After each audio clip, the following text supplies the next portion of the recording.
네, 클래식 모드가 있고요. 팀 모드가 있고요. 또 쭉 넘겨보시면 컬러 킹덤이라고 있습니다. 제가 오늘 소개해드릴 플랫폼은요, 컬러 킹덤과 요 팀 모드인데요. 그러니까 굉장히 많잖아요. 클래식 모드, 로봇 경주, 뭐 잃어버린 피라미드부터 시작해서 되게 많거든요, 플랫폼이. 저는 뭐 개인마다 차이점이 있을 수 있겠지만 저는 요 팀 모드와 컬러 킹덤을 가장 추천을 드립니다. 특히나 컬러 킹덤은 그 소학교에 발령을 받으신 선생님들 계시잖아요. 소규모 학교. 그러니까 반이 예를 들어 뭐 진짜 한 10명밖에 안 되는 선생님이 계시잖아요. 그래서 10명밖에 안 되시면 5명, 5명 나눠서 이렇게 컬러 킹덤을 활용하시면 제일 좋고요. 인원이 많더라 하더라도 이 팀은 딱 두 개로 구분이 됩니다. 우리 운동회 생각하시면 돼요. 청팀, 홍팀 이렇게 나눠서 문제를 맞추면 이 문제 맞춘 것만큼 상대편의 영토를 빼앗을 수가 있습니다. 영토 뺏기 제한된 시간 안에 최대한 많은 영토를 뺏는 친구가 승리를 하게 되고요. 그 다음에 이 카웃이 좋은 점이 뭐냐면 아까는 저희가 문제 개수에 따라서 이거 몇 분 설정하지? 라는 고민이 있었잖아요. 이거는 자동으로 AI가 선생님들 문제 개수에 따라서 이 정도 문제 수면요. 이 정도 시간이 적정합니다라고 알아서 추천을 해줍니다. 그래서 그냥 그대로 실시를 해주시면 돼요. 음.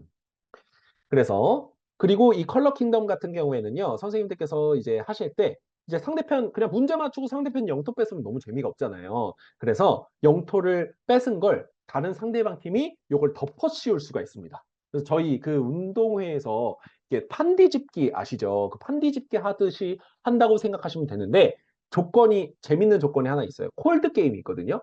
이게 영토를 이제 획득을 하다 보면 제일 중요한 게 이제 성이 있어요. 성이. 성 주변으로 상대편이 뒤집지 못하도록 성 주변에 일단 방어막을 이렇게 영토를 만들어 놔야 됩니다. 그리고 상대편의 영토를 그 성 주변으로 영토를 다 상대편 팀의 색깔로 만드는 순간 성이 함락되면서 콜드 게임으로 패배를 해버려요. 그래서 중요한 점은 문제를 많이 맞춰서 영토를 늘리는 것도 중요하지만 순식간에 상대팀의 그 성 주변에 있는 영토를 에워싸서 콜드 게임으로 패배시켜도 된다라고 생각을 하시면 되겠습니다. 그다음에 이건 좀 경력 있으신 분들도 모르시는 분들 많으시거든요. 알고 계시면 좀 유용한데 아까 시간의 근무라고 있었는데 초과 근무라고 있었잖아요. 그 초과 근무가 아니라 정액분 근무 수당이라는 게 있어요. 그러니까 저희가 일 8시간 근무하는데 이 8시간 근무 온전히 근무한 날이 15일 이상이면 이 근무 수당 정액분 근무 수당을 받으실 수 있으세요. 그러니까 일 주일에 5일이 근무잖아요. 그럼 한 달이면 4주니까 20일 근무인데 그중에 8시간 근무한 게 15일 이상이면 돈을 지급받을 수 있어요, 추가금을. 근데 만약에 15일 중에 하루라도 빠진다 그러면 차감된 금액을 지급받게 되시거든요. 그러니까 조퇴 쓰실 때 이걸 좀 감안하셔야 돼요. 뭐 사실 금액이 그렇게 크진 않지만 그래도 30분을 조퇴하셔도 그 하루는 8시간 근무를 안 하게 되거든요. 그러니까 근무를 하실 거면 확실히 그냥 온전히 하시고 조퇴를 하실 거면 30분 1시간 쓰는 거는 좀 사실 아깝거든요, 여기에서.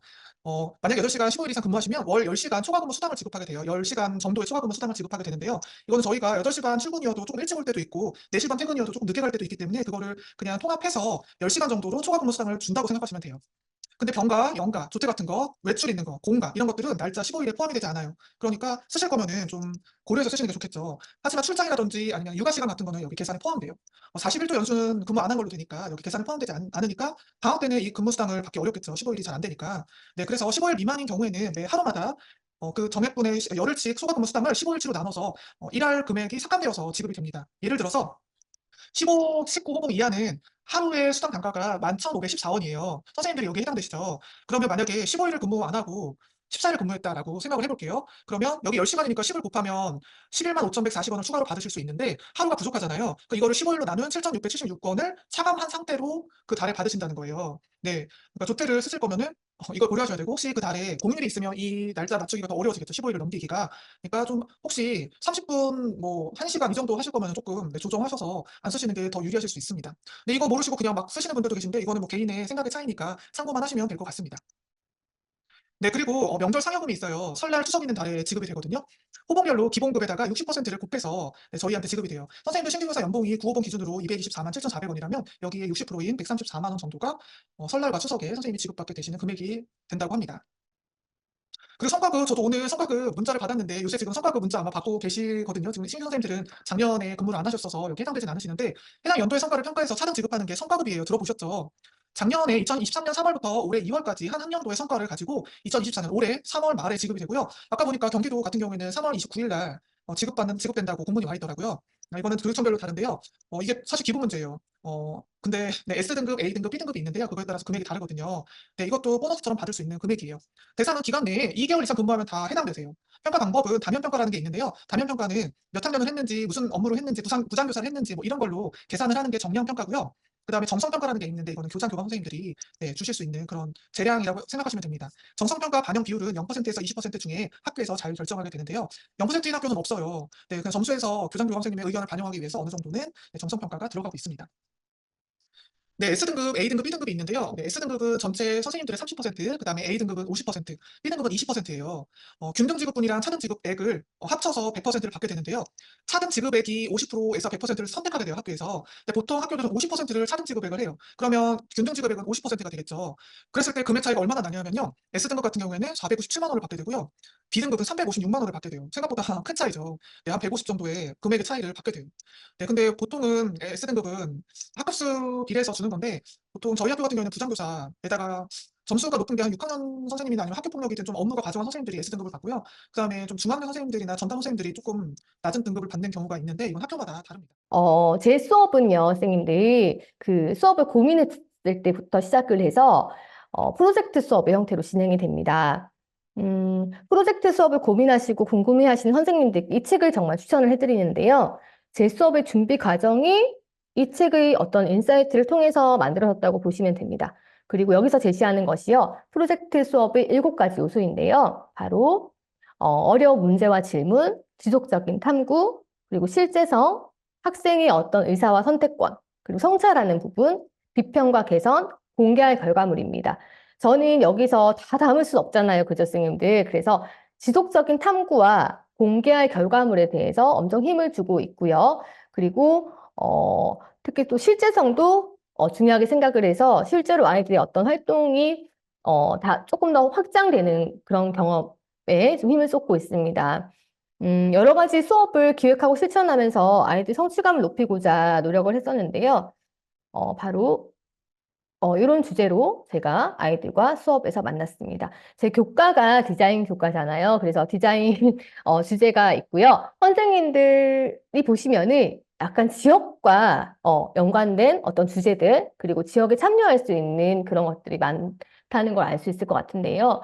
저는 이 수업에서 이 경험들을 하면서 교사 효능감이 조금은 수업 효능감이 높아질 수 있었습니다.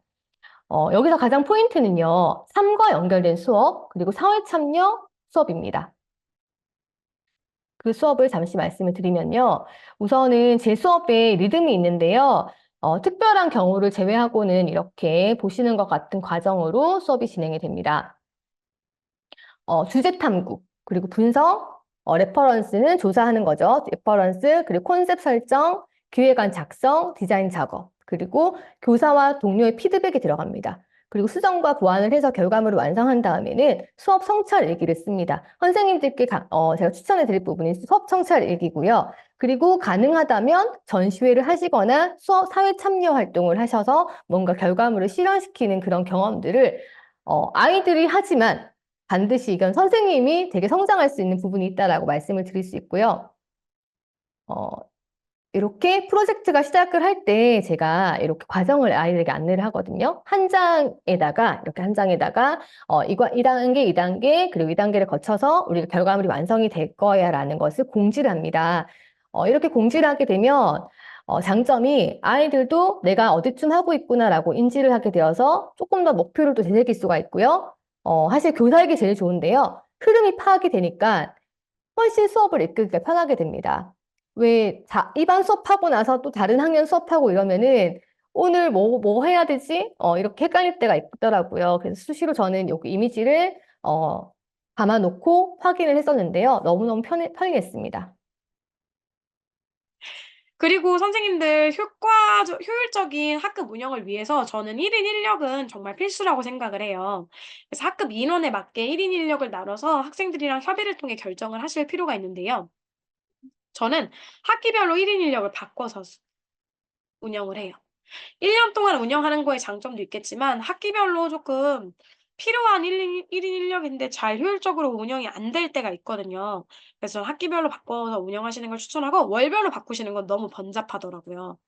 그리고 제가 1인 인력을 효율적으로 운영하는 데 가장 큰 보탬이 됐던 것들은 매월 말 평가지를 나눠주고 1인 인력 우수자를 뽑아서 저 옛날 학교는 상점 제도가 있었거든요. 상점을 제공을 하거나 아니면 소소한 조전부리 같은 상품을 지급할 때 애들의 1인 인력의 그런 역할 수행이 되게 좋아졌어요.